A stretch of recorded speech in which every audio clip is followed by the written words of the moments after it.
for a long time, I thought to myself, I was like, man, I'm a good person. But at some point, you're on this trajectory of, oh, you're good, you're good, you're good. But then you mess up and you just kind of fall right back down. And Hello, everyone. Welcome back to Let's Talk Relationships. We've got another special guest today, and I'm very excited to introduce Matthew Poole. Say hi. So hey, I what's love going this on? because so he slid into my DMs to ask, or did you even ask a question? I don't know, but you were really excited about a topic because I recorded with Corey Camp, who is our mutual friend. And I mean, what so vulnerable for him to come out and be like, hey, I want to talk about my story, or I have like relevant, topics that I'd love to talk to from a man's perspective. And I was like, you're speaking my language. So this is so great. So we have him on today, and I'm really excited about this conversation today. It's going to be deep and a little vulnerable, but I think we're going to get a lot out of it. So Matthew, thank you so much. And also, this guy is literally recording on his birthday. Today is February 19th. It's going to be launching a lot later. But today is February 19th, and it's Matthew's birthday. I didn't know until literally 2 minutes ago. And he just ran a marathon yesterday. So I like did. I'm I did. I'm like, this guy, like, thank you so much for giving me your time to come onto this podcast. So tell us, Matthew, how was the marathon? How are you? How's your birthday? And All who the are you? things. Yes, no, absolutely. I so appreciate you and like what you do. And so, yes, to clear the air, you're right. I did slide into the DMs. I think that's the correct term. And I saw what you were doing, like in this space, and been following you and listening to the podcast. Love the real conversations, and I have at times lived a life where I'm like, man, is this really happening to me? It's 33 years, but definitely now looking forward, grateful that I've had those experiences. So I just wanted to share, some things that I think would help a lot of folks, and so definitely was interested. And I was like, maybe she's either going to think I'm trying to get her digits, or she'll say, no, yeah, we'll get you on. But no, I appreciate the intro, and hey, it was great. Like, I wouldn't want to be doing anything else on my birthday, and so I appreciate you getting me on. And then, yeah, so the marathon, just to keep that short and quick, I have a pretty transformational story. I mean, 10 years ago, I was 350 pounds, and Which I is was in like a crazy. 40, yeah, 46 size pant. And then, the doctor had just intervention. I had surgery on my knee, and he was like, hey, man, you got to lose some weight. And so, from there to now, did my first marathon, got an awesome time, super grateful for my health. And so, did that yesterday, and then here we are today. So, yeah. That's incredible. No, yeah, you've got such an awesome background. I think when we had our first conversation, I was like, yes, definitely would love to have you on. And again, so thankful and grateful for that. Yeah, I'd love to start kind of, obviously it's about relationships, so I'd love to kind of hear kind of your background on kind of the your where you, how do I even put this? I'm like, your background on relationships, but also how much you've kind of grown Yeah. from that. So, if you don't mind sharing more about kind of your first, I know you were married before, and kind of that relationship and what that taught you and kind of that whole part of your life. Yeah, no, absolutely. So, I'm a Texas native, born specifically in East Texas or the Tyler area. Hmm. A lot of layers there, and then ended up moving to Yeah. Dallas, went to school at DBU, graduating, and now been in the Austin, Texas area for right at 10 years. But, essentially kind of where I'm at now, a lot of that led to, childhood experiences, and so for me personally, that you talk about relationships, golly, at a young age. I mean, there was a lot of trauma and hurt and a lot of insecurities growing up. And Mm. that really had led into just until recently after the divorce, and, to really get some true healing. And so, a lot of Mm. layers to that. But yeah, definitely got married right before COVID. Um, and then divorced right after COVID. So right when COVID started, married, and then of course right after divorce, and then went on this journey, and kind of here I am now. So yeah, How? So how long was that relationship? I know you guys, obviously the marriage was really short, but did you guys date prior very long, or what was the length of that relationship for you?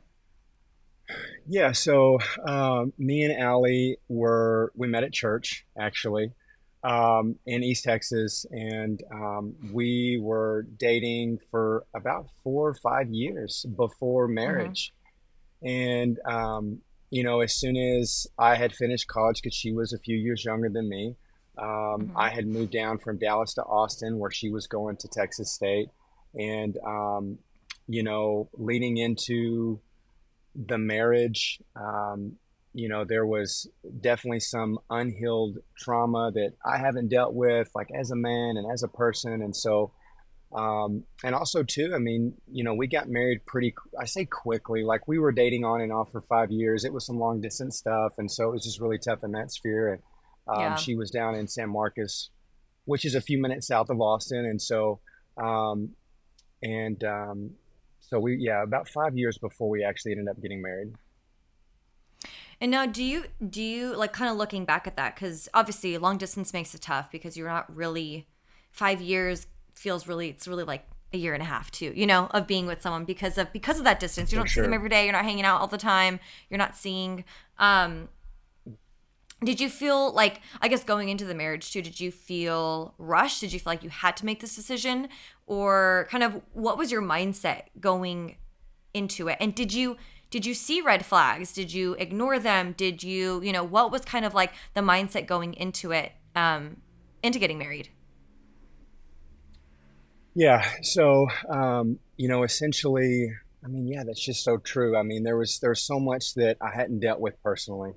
Yeah. And so it just And felt also by right. red It flags, I felt also mean your own red flags also.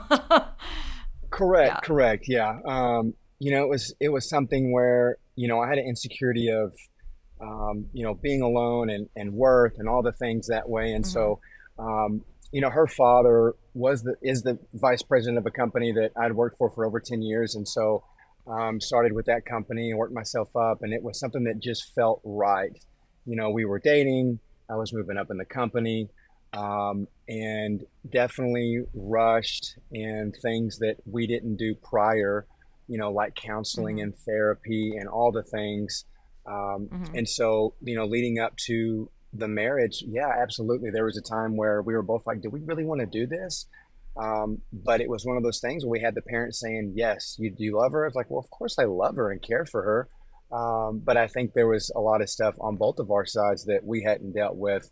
Her for some childhood trauma with her grandfather, me with my Hmm. mother and stepfather, and some verbal and physical abuse, like kind of all the things. And so, Yeah. um, there was a lot of layers to that as well. So yeah, Yeah, that's so tough. I think when you look at the breakdown of relationships that often comes up, it's like the stuff that we didn't deal with prior tends to be the thing that comes up strongly in the marriage, throughout the marriage. yeah, So, you know, even when you guys, obviously, so how long were you married for? A couple years? 2 years? What was that? End of pandemic two was like, what, two years, years? yeah, So two what was years. that? I guess like walk me through that, even getting married and then kind of the end of it. Like what happened and kind of what did you discover about yourself even through that? Yeah, I think some of the things that had led up to like the emotional affair was Mhm. essentially the lack of effort. And I was listening to your podcast Mhm. last week, and um, I think when people ask, well, would it have worked, if we tried harder? And if I have to answer that honestly, I would tend to say few and far times between, um, it probably would. Um, and so there Mhm. were times when she was giving 100% and I wasn't, and I was giving 100% and she wasn't.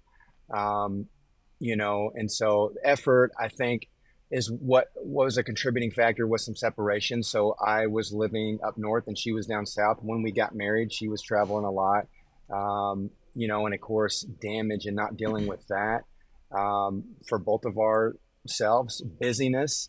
I think a lot of people live too Mhm. busy to have emotional and spiritual lives, like healthy lives. And so like Yeah. that was Oh one my of God. ours as well too.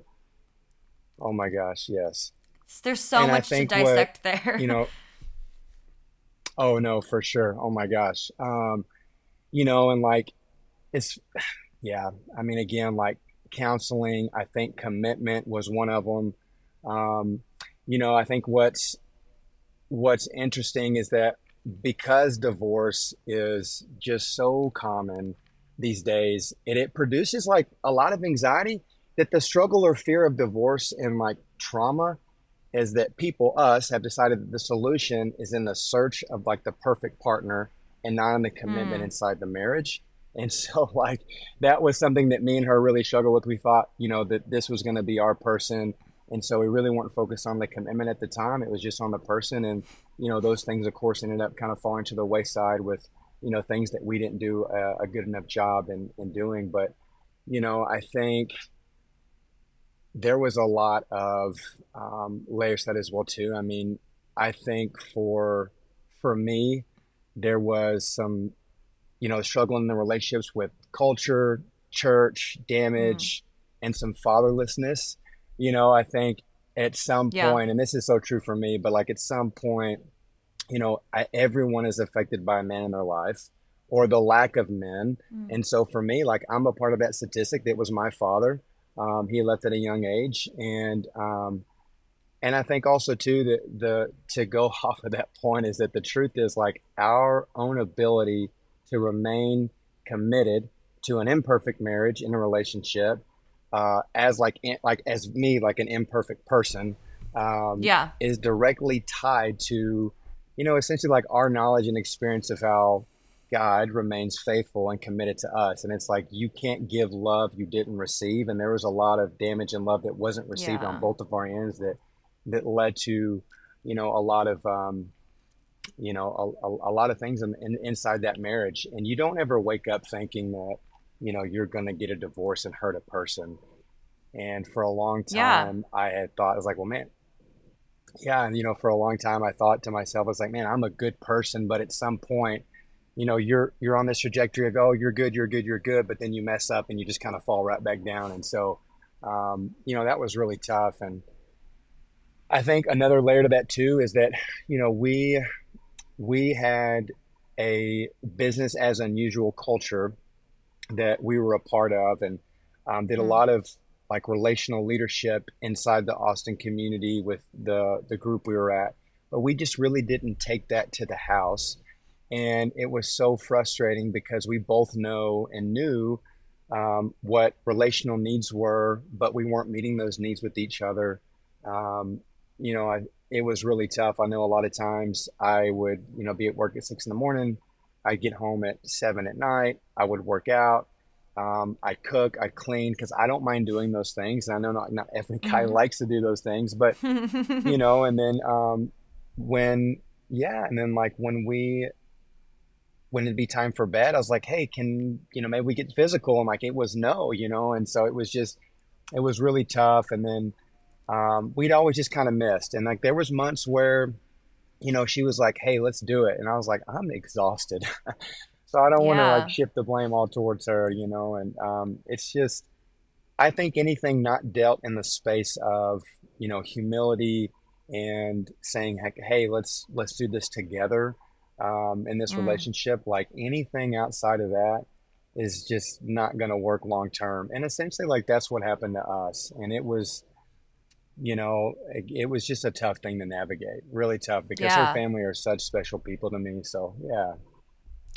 Yeah, that's so I think that's there's so much there. And I think what first came to mind too is like I'm saying we as a society, we don't prioritize the marriage. We prioritize everything around the marriage. And then we wait, Oh year yeah. after year, and then we wonder, well, why is this not working? Well, you also, and this is common. I've heard this with, a lot of friends of mine that have gotten divorced. Like you kind of stop you start a business, you do this, you do all these other things that really detract you from really putting time into a marriage. And it's like, I think if we go into marriage with the idea of like, it's like It's like your career, right? You put all your effort into your career, into your job. You try to get better. You want to achieve. You'll go take classes. You'll do all the stuff to get a promotion, to get to the next level, to make more money. But I always think it's so interesting that we don't put that effort into our relationships. You know? I agree. I so agree. And at some point, discipline, motivations, promises that you make to others or to yourself, desire, you name it. At some point, it's either A, not enough, or B, just not sustainable.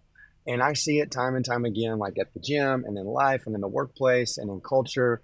And you'll probably hear me say this again, but I rage against culture because it's just does not produce anything good, with especially like young men, up and coming men, and that men are in that are in marriages now, and it's I so agree to that comment. So yeah. Yeah. Like I just see that. I just see that so much, especially when I hear friends, talking about it or acquaintances or things like that. I don't know. I look at our relationships and I'm like, we prioritize everything else. And it's like, we have to kind of flip that script, like it's crazy to think too, like you could go to all, like you were saying, you can go to the community groups, you can go to the classes, you can read the books, you can, but I think if you're not applying it and not, what do you feel like was the block with applying it, with applying the things, because you mentioned you guys would go to a group about relationship, but then it wouldn't come home with you guys, what do you feel like the block was? Oh gosh, that is such a, I say easy but hard question.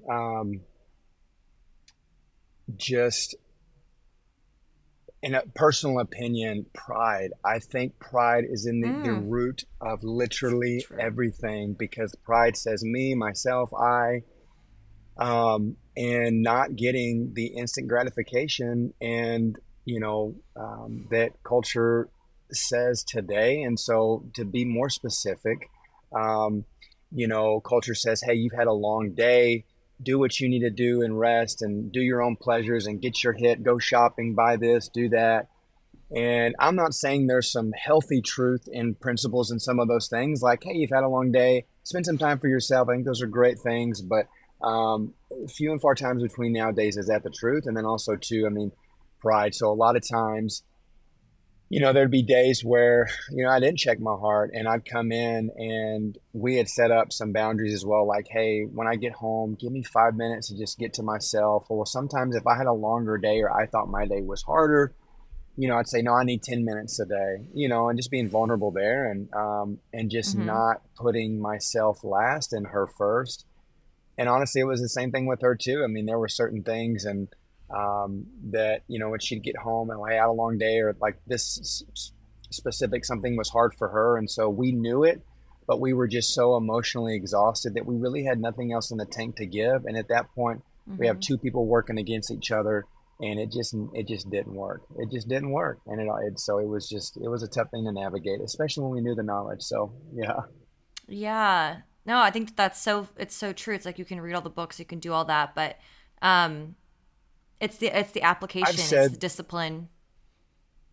correct. And I've said this, I think I mentioned this to you, but information definitely isn't always transformation. And today there's so Mm-mm. much of that out there, and yeah, it's tough. I think, I mean, it's just a really hard thing to navigate. And again, anything not dealt in the space of, you know, the relationship that takes time, two people working for the same goal.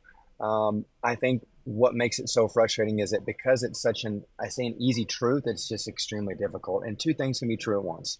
So, Mm-hmm. I mean, yeah, it was tough. So yeah. What do you feel like, looking back, that you wished you would have asked yourself before you got gotten married, before you really took that step to ask her to get married? Are there any things you think you would have looked back on and been like, oh, I wish I had inquired about this more. I wish I had spent more time, you know, whatever, asking these sort of questions. Um, Curious if you ever reflected on that. No, I did. And just to get, a little more into some layers. I mean, gosh, I mentioned earlier and before, I know not everybody has my story, but Mhm. yeah, I mean, I didn't have a father that was there my whole life. I had a mother whom is very estranged in my life now. And I do love her, but she was very hateful growing up, verbally Mm. abusive. And then, Yeah. full transparency, my stepfather was very physically abusive. And then on top of that, was kicked out at a young age and had to figure a lot of things out on my own, put myself through college, had to figure life out on my own. And so, I think I was so Mm. damaged that before getting married, and I don't want to diminish the relationship that me and her had, Yeah. but I think I, it was just tough. I was so set in my ways, and hey, look out for Matt, fight or flight mentality, and it was always looking Mhm. for an escape. And I think truthfully, if I were to go back, yeah, for sure, I'd say, hey man, you got to get into some therapy. You need to do more than what you're doing now, and dealing with some of that damage. And I think when you don't, it just turns out for the worse. And so, like there's a lot of things I could have done differently. And the catalyst for getting that damage, unfortunately, was that something traumatic happened, and I was at the lowest of lows, and I was like, something has to change, Matt, and it's going to make or break you. And so, going back, I wasn't also a very strong man at that time as well too, and so there was a lot of things that Mm. I wasn't able to give Allison and her deal with her hurt from her past as well too. And so Yeah. um, it was a really hard thing to navigate. So, but her insecurities, my insecurities, we wanted to be together. We definitely rushed this thing. So yeah, and we had all the things. Was making great money, but again, like it wasn't eternal. It doesn't last, and ultimately it failed. So. Yeah. No, I think that's brave of you to even say. I think, you touched on earlier that, pride was a big reason for just, not implementing those things. And I think at the core of a lot of relational problems, I do feel it's pride a lot of the times, Um, I had a friend reach out to it was about her and her husband. They're separated right now, and she had said, she's frustrated that, she finally was like, fine, I'm done. Like I've said, I've asked, and nothing's changing, nothing's happening, and I'm done. I want to be separated. I want to get a divorce. She's like, she just kind of threw in the towel at that moment, and rightfully so. Nothing had been changing, and at that point, her husband was like, okay. What do I need to do? I'll go to therapy. I'll do all the things. I'll do everything. And so, my question to you, and because I feel like this comes up a lot from a male's perspective, based on what you just said, why, I think when men, and I also, okay, I will preface this, I don't think women also broach the subject well, but when women are kind of sharing that they're not happy in their marriage and their things need to change, and they're asking their husband for change, nothing ever really happens until shit hits the fan, until things are actually like, well, I want a divorce now. Um, why do you think that is from a man's perspective? When women come to Yeah. their husbands saying, hey, look, I'm not happy. I want changes to be made. Because honestly, a lot of the time it's like they're not emotionally available. They don't know how to talk about feeling. There's those are the common issues. But I'm just curious because I feel like I hear that a lot, and I'm curious to know from your perspective why that's the case. Yeah. I think the more that I'm around and have, more relationships with men and am in different Yeah. spaces, the same story kind of comes up. It's like, a battle to have, a battle to fight for a man. And I think I mentioned this to you too. And John Eldridge had wrote about this in one of his books, and it's pretty accurate. Even if, and it's a faith-based book, but I mean, I've seen that at the gym. Yeah. Like every time I'm, talking to a guy, it's like, hey man, what'd you do this weekend? Oh, me and the bros, like we went to Colorado and skied and all the things. And Mm-hmm. and then it's like always like talking about a woman, like, and that's what John Evans talks about, like a beauty, so an adventure to have, and then a beauty to save. And it's like they're always talking about, and there's this one gorgeous, beautiful woman that I saw, like I wanted to ask her number. And so I think like a man's heart, a lot of times, especially when, you're in relationships, they're like, hey, I've done this. I have the beauty. And so, yeah, I mean, like, I think complacency is one of them.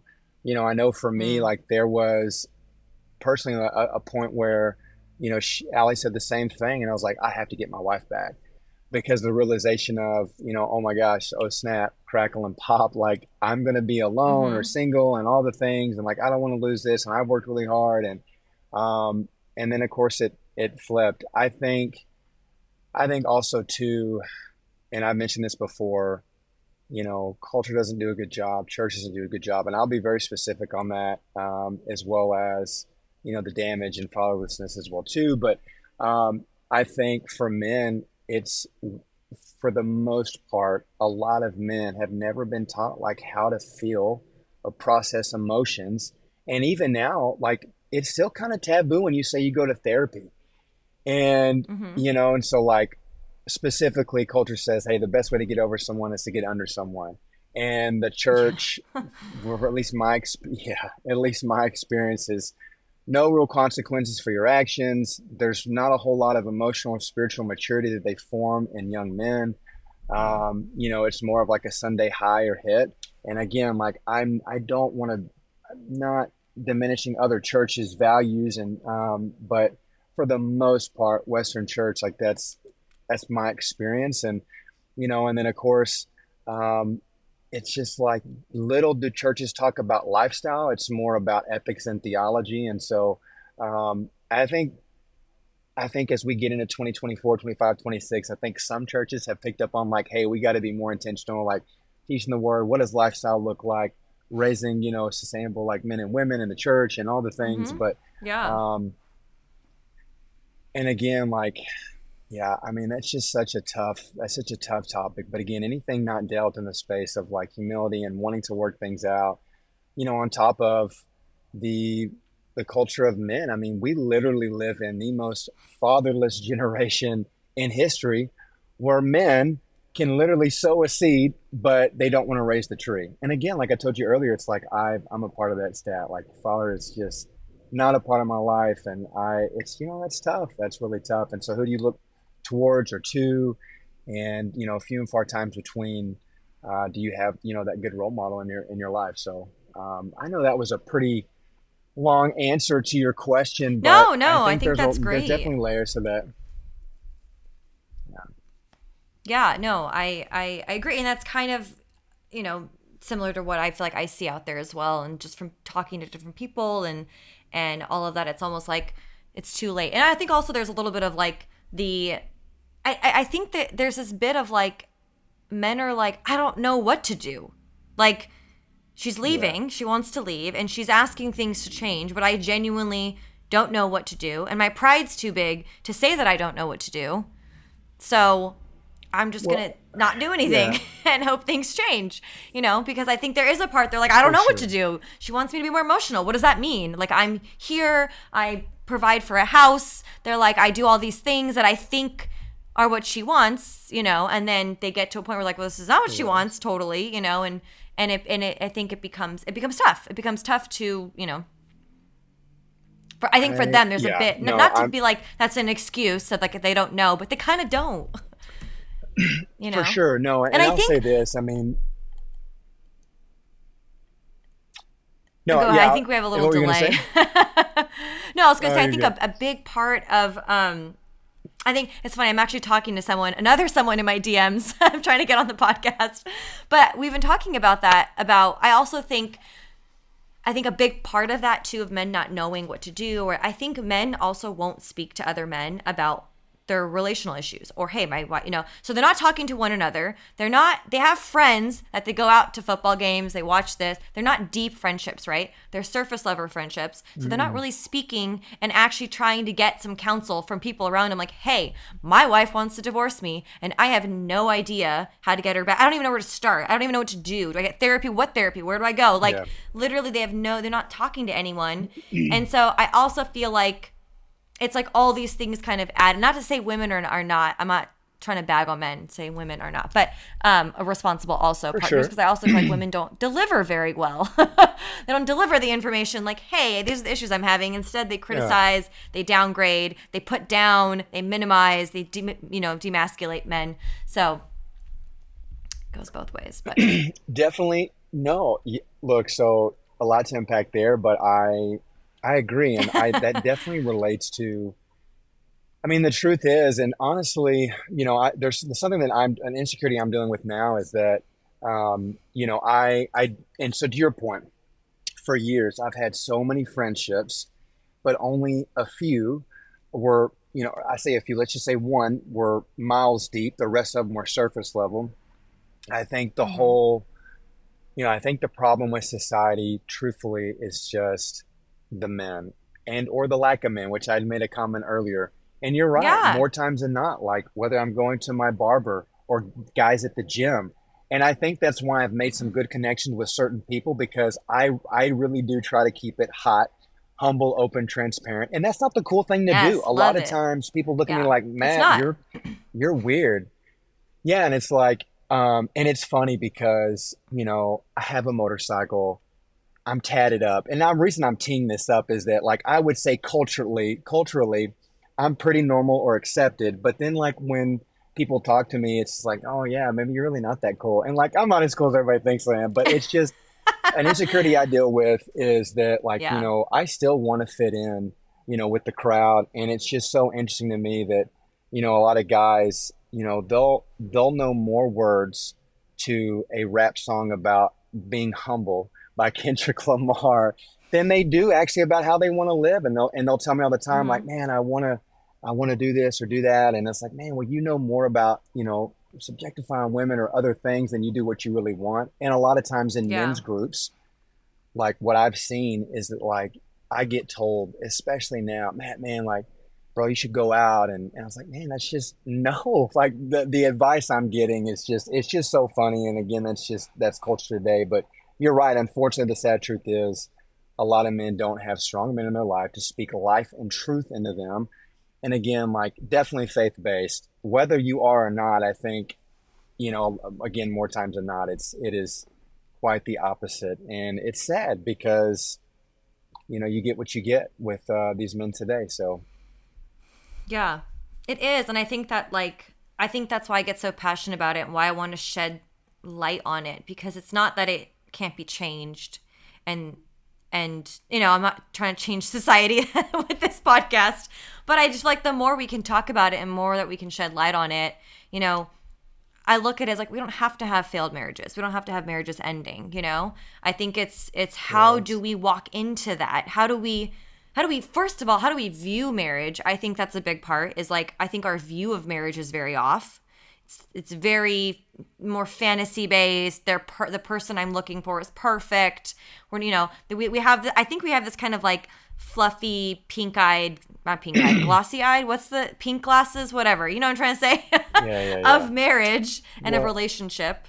I think then what the reality of it is, it's like walking into marriage with a different mindset, and being prepared for what that means. Because I think a lot of people say they want healthy love and they want healthy, but I think it comes at a cost. It requires a lot of you to be in a healthy relationship. correct. And I think we don't want to give, we don't want to sacrifice anything really. We just want to get into a relationship and then hope it all kind of works out without me having to actually do any work, digging into myself, sacrificing myself, compromising. We don't want to do any of that. We want the relationship to be perfect, so I don't have to do any of that. Um, and I think Correct. it's a big I detriment to a lot of marriages because we see people down the road, 5 years down the road, it's usually like 4 to 5 years. You see that the the the rosy glasses kind of come off. yeah. I So, my gosh, that's just so true. I think that, like I was saying a second ago, I mean, we decided that the solution is in the perfect person, Yeah. rather than and not the commitment in the marriage. And I think, and here's something Yeah. that might step on some toes. The hard truth Let's hear it. is that, yeah, oh my gosh, before men even get into a relationship or say they're committed, they're not. I think a big epidemic in this world is honestly pornography. I think that's something that is a Mm. huge, it is so dangerous and deadly. And it paints a picture of, what you think or lust and desire is. And it's so sad. And so many men fall into that. And Hmm. it's a really tough thing to get out of, and yeah, it's just tough. And so I think to what you had said of, the glossy eyed, yeah, it's just, that's what culture tells you. And yeah, it's not the best. So that's just my personal take on it. Yeah, no, I agree. And I think we actually, funny enough, we have a podcast. It's either coming, it's already come out or it's coming out, depending on. And we're actually talking all about porn and how it also affects women. Like, I think women don't talk a lot about it at all, you know? And so, yeah, we do go into that. And it is a big detriment to our expectations in relationships, our expectation of relationship. Correct. Um, and it greatly impacts marriages. And I don't think a lot of the time I mean, most of the time it's not spoken about. And so that's also why I did a podcast about it. And I was like, well, here we go. We're getting into the big topics. um, Yeah. but No, it just, it's that's part of awesome. our life. And especially as Christians, it's part of our world. It's part of our life. And even as Christians, it's there and we don't talk about it. And how it's impacting our marriages and our relationships. So I think that's spot on. And I also love something. I don't know if I'm going left field here, but I do. You said it's funny because you have that book on your Ruthless Elimination of Hurry. Great book. If anyone has not read Yes. it yet, by John Mark Comer, you guys, it's a fantastic book. Just about our culture, fast paced. Yes, love it. Let's see it. um, Yeah. and you just had me also thinking too, like I feel like our sermons right now are all about this being busy and cutting things off and being able to hear God's voice and discernment and all this stuff. And I just think, God, we are so packed and busy. Our schedules are insane. And you mentioned that that was a big part for you guys. You guys were so busy, and I feel like that's also another thing when we look at getting into relationship and in marriage. Just a lesson for us all. Like we have to learn to be less busy, less on the go because we don't have the capacity to be in a relationship. We don't have the capacity to foster a beautiful marriage and a beautiful relationship. And I say all this because as those of us who are not married and who are single, all of this stuff can be practiced in our singleness. And I think that's something I want to stress Correct. a lot in this conversation because I think you've brought up so many points that I'm like, yes, all these things we as single people who are not married, even those who are in relationships, not just unmarried, this all can be worked through and worked on as we're in relationship right now. And I think that's what I want to encourage everybody with is like, and I know I want to ask you more about that too, but it's just I don't know, it's just an encouragement. Like all these things we're talking about, like learning how to be less busy, learning to kill our pride, prioritizing certain relationships, all that can be done now in our singleness to set us up for a great marriage. I just Correct. truly believe like we don't have to have poor marriages. We don't have to have poor relationships, but it does require a lot of us. And I look at that now and I'm like, there's a pruning season, I think, before you get married that we have to go through. If we want, and I'm talking to people who are like, I want a healthy marriage. I want a healthy relationship. I want the example. I want the 1%, right? But what does that cost? And I just feel like it costs a lot of ourselves. Correct. And again, I really tried to reinvent the wheel, before coming on. And again, these are just some simple truths. But again, two Mm-hmm. truths two things can be true at once. And these are some really simple, easy facts, but they're just so daggum hard to navigate sometimes. And so, like the idea of marriage to what you had just said, and I want to comment on that. Um, Mm-hmm. People will take the idea of marriage and say, well, I don't believe in marriage because it didn't work. Well, it didn't work because it wasn't the idea, but it was the lack of effort. And like I made a Mm-hmm. comment before, but it's just like anything nowadays that takes time to do. So again, my weight loss journey from 350 to now, that took a lot of time, dedication, energy, all the things, even leading up to the marathon, and I succeeded because of my effort. And, you can really just do the same thing with marriage. And so sometimes when I talk to people or like, as I'm dating, well, I don't really believe in marriage. And it's like, well, it didn't work out. And, like I said, because it was just the lack of effort, because at the end of the day, we don't want to give up our time and what's easy for us. And I fight that in myself too. There's days where I don't want to go to church. There's days where I don't want to go do the workout. And again, like there's definitely something to say about healthy boundaries. But again, I would say for the most part, yeah, like it's just because of the lack of effort. And, to cap that off too, I've made this comment. It's just, reflecting back and a lot of the shame I was going through after the divorce, it I do believe we'd have had a better chance if the effort would have been more.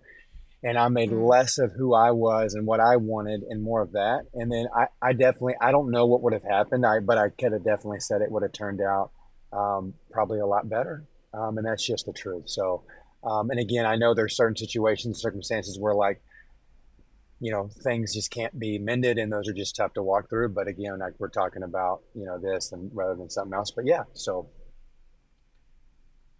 I love that.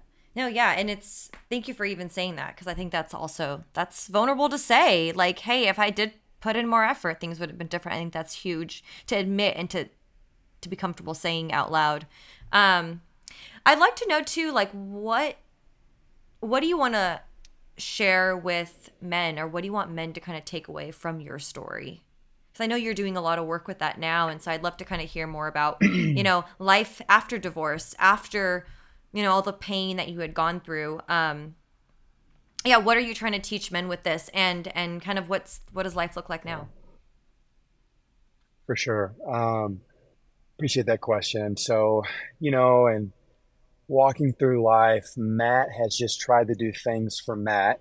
And it took me, 30 plus years to really get it figured out. And some people, it takes a lot longer. So I'm grateful that I have now, and some people earlier. But my message to men, no matter what age you're on, is you want to be a man who mends.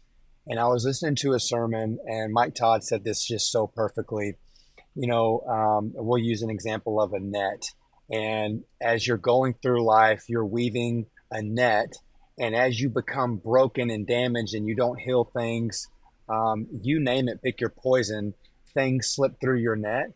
And so I encourage men to be men who mend relationships with themselves, with others, their family members. And I'll say this too, I'm not perfect. I don't have it figured out. I'm still walking through healing from, my family childhood trauma to past relationships, insecurities I have now.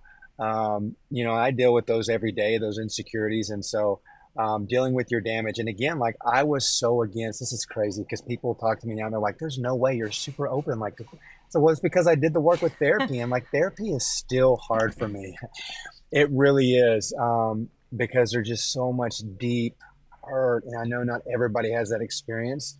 And there's different levels of that Yeah. with different people as I've come through different walks of life. But for men, it's, gosh, it's so discouraging sometimes, and I really try to put so much on my plate because there's so many lost and lonely people out there. But essentially, do the therapy, do the work.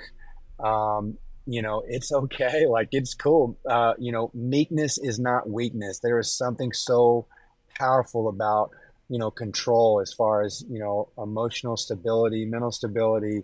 And again, I mean, those are some of the things I would say today. So like mend the nets that you've made through life. And here's the deal. Damage may not be your fault. Hmm. Sometimes it is. I know for me, sometimes that's been true, but there's been times as well too. Like it wasn't my fault, but it's your responsibility now. And so it's your responsibility to say, hey, like I'm hurt, I'm upset. Like, bro, you hurt me, or mom, dad, you hurt me, or sister, you hurt me. What if that looks like, Yeah. and dealing with that, because at the end of the day, before you can help others, doesn't matter what you're doing in life, you're always dealing with people. People are tough, they have layers. And I don't know if I've got back to this, but with that being said, before you can grow others or help others, you have to grow and know yourself first to be effective at that. And also Absolutely. to, you know, something that I developed in the company is a no care serve mentality, and you can use this in your personal relationships as well as business relationships. Before you can serve someone effectively, so we'll use like a spouse or a dating partner, or even someone Hmm. that you work for or with. Before you can serve that person effectively, they have to know you care about them before they're saying, oh, hey, like he helped me, wash my car. Well, I know he cares. Well, why do they know you care? Because you know them. Before you can Hmm. care for someone effectively, you have to know them. So I've developed this like no care serve. So before you can serve, you have you care, and before you can care for someone, you have to know them. And of course, Mm. like those things take time. All the things there. So to wrap that up, I think for men, I mean, really really restoring your heart. And honestly, probably the first biggest step is, going to therapy with that. So yeah. I And think it's okay to go to that's therapy. amazing. Yeah. I agree. I don't know Thanks. that like I would say everyone like absolutely needs it, you know? I do think For strong sure. friendships help. I like we said earlier. Yep. Um but I do think if you're dealing with very complex past and things that may have happened to you, I do highly recommend it to people because you Yeah. need someone neutral. And I will preface good therapy because there's a lot of bad therapy out there also. I agree. So Oh my gosh, I agree. yeah, so it's really doing your Yeah. So research, really understanding, the type of therapist you want and all that. So I yeah. wholeheartedly agree. Yeah. Quality friendships, ones that aren't necessarily, your buddies that are drunk at the bar or your friends telling you to just, hey, it's okay, just sleep with 30 women. I mean, that's definitely not the best advice. And, No. so yeah, there's something very special in solid and strong friendships. And, I will say that again, a lot of times that's so uncomfortable for men because they don't want to do it. Mhm. And, I mean, it's so tough. And so like I have definitely at times really tried to make myself more available for, men that I meet at the gym that are struggling with their identity, you know. I mean, just in life, because we live in such a busy and fast world now, and Mhm. so many people are alone. And there's a nonprofit that I work for. It's called L4 Cares. It's like the last, the least, the lost, and the lonely. And we get so many Mm. requests more on just being alone and lost, than most Yeah. everything else. And so, and you see that, and so it's tough. It's tough. So yeah, admit that you Yeah. Well, admit that thank you you. have the problem and say, hey, look, I need help. Yeah, Yeah. No, I think that's part one is being able to be open to do that. So tell us about your dating life today. So now that you feel, I feel like you've gone through a lot. You went through a divorce. There's a lot of growth that came out of that. What's it like dating when you've grown a little bit? oh my gosh, it's been re- oh geez, it's I been opened up a can really of worms. sweet. You did, yeah. Oh my gosh, it has been beautiful in the sense of, the relationships or the dating has been more intentional, which has been great. But also, too, on the flip side of that, it has been hard, because not everybody is at the same spot. Hmm. And it's funny because I've been seeing some women that are like 5 or 6 years older than me. Which, if I'm being transparent, I've never dated, anyone older than myself. And I've gotten told like, hey, I forget that you're 33 or 32, 33 Hmm. today, but like, yeah, and we're just not there. And I think what honestly makes it tough too is like, I love Jesus, and it's so hard, especially in Austin, Texas, to to meet people. And of course, there's more layers to that too that I can share. But gosh, it's been interesting. I've been told that you're too mature, you know what you want, and you're too into your faith. And I'm like, I'm just a dude, like, but then it's like, well, you work out too much.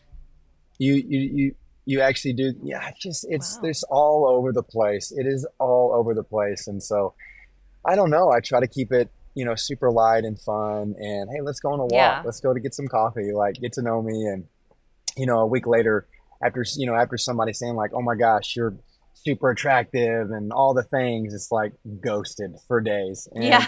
And, like so funny. I followed up with the text last week, and I was like, "Hey, it was really good seeing you at this event. Hey, what do you have any plans for this today or nothing?" And then, "Hey, hope you have a good week." And after like the second message, I was like, "Ah, probably get the hint." And then there was a post on Instagram with like her and a guy, which is fine, which is totally fine. But So it's funny. just been tough. It's been tough. So yeah. You know what we got to do? I got to do a podcast episode about dating etiquette. Mm. Oh, I've that's heard funny. horror stories. So like some of the women I've heard horror stories of some of the women was like some of the men that or the guys that Gosh. they've gone on dates with. And I was like, there's no way that's true or that happened. But I think what's personally frustrating to me too, it's like literally the person that you're talking about that you want, I'm right here. Yeah. Hey, you have my number. And and so Well, so that's been I have an episode coming out about that because I feel like we say we want one thing, and I'm talking to ladies out there because we're gonna have a podcast all about us ladies. We say we want one thing, and then that one thing comes to our doorstep, and we're like, wait a second, did I say I want that? That's too much, you know. So I do feel like there's a correct. lot of we are also as women sometimes. Throw this out there because we've bagged on men. We got to bag on women. Not Thank bag you. on them, but yeah. Equal offender here. Equal offender. But no, I do feel like we tend to have unrealistic expectations of men, and then when we get what we ask of men, we want these things. We're not prepared for them.